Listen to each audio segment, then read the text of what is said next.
अस्सलाम वालेकुम to all. मैं हूँ आपकी प्रेजेंटर हिना अब्बासी और आप देख रहे हैं मेरा यूट्यूब और फेसबुक चैनल। अच्छा, आज मैं बात करूँगी क्योंकि मैंने बहुत वीडियोस और जो है एंकर पर्सन को इस बात पर बात करते हुए देखा है कि ईरानी करेंसी जो है वो मार्केट में पहले तो मिल रही थी, लेकिन अब जो है वो ब्लैक में मिल रही है और लोग उसको ख़रीद रहे हैं। अच्छा, अगर हम तारीख़ पे नज़र डालें तो बहुत सारे ऐसे ममालिक हैं जो जंग बंदी और जंग के दौरान और उसके बाद जब उनके ममालिक में जंग बंद हुई तो वो अपने अच्छे वसाइल होने के तहत जो है वो दुनिया में एक अलग मुकाम लेकर आए हैं। अब हमने देखना ये है कि क्या ईरान के पास ऐसे वसाइल हैं कि अगर वहाँ पे जंग बंद होती है, जंग बंद हो जाती है, तो क्या उनके पास ऐसे वसाइल हैं कि वो दुनिया में एक अलग मुकाम लेके आएंगे। क्योंकि सबसे पहले तो उनको एटमी बम बनाने से मना कर दिया है और उनको ये जो है रूल, ये जो असूल है, ये मानना होगा कि वो यूक्रेन पे कोई काम नहीं करेंगे। तो अगर देखना है ये, अगर एक मुल्क अगर एटमी पावर ही नहीं बनता और उसके पास एटमी कोई हथियार नहीं है या वो एक पावरफुल हथियार नहीं बना सकता, तो क्या वो एक अलग मुकाम लेके दुनिया में आएगा या नहीं। और दूसरी बात ये है कि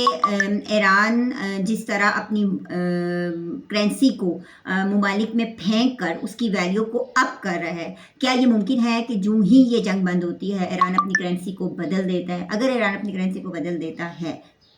तो जो लोग जोग दर जोग ये करेंसी ख़रीद रहे हैं उनका एक अलग ही मुकाम होगा। और अगर ईरान ये करेंसी नहीं बदलता तो जो लोग ये करेंसी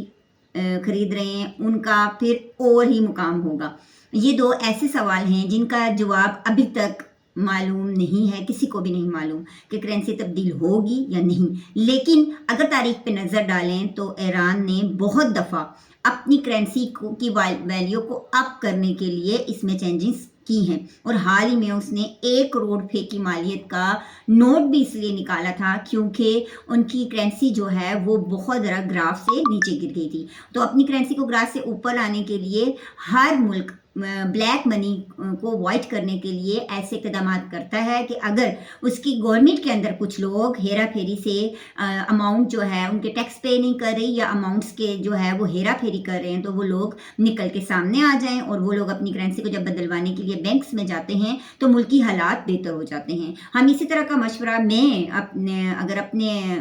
नकल अकल के तहत अगर अपनी गवर्नमेंट को मशवरा देना चाहूँ तो ये मशवरा दूंगी कि आप भी अपनी करेंसी बदलने की तरफ जाएँ। जो ही आप अपनी करेंसी को बदलने की तरफ जाएंगे तो बहुत सारे ऐसे लोग जो आपकी करेंसी के ऊपर सांप बन के बैठे हुए हैं, उन्होंने कभी टैक्सेस पे नहीं किए, उन्होंने अपने घरों में रखे हुए हैं, वो बैंक्स के रुख ज़रूर करेंगे और उस करेंसी को बदलवाएंगे और हो सकता है कि मुल्क पाकिस्तान का ग्राफ भी जो है वो ऊपर जाए। Thank you so much.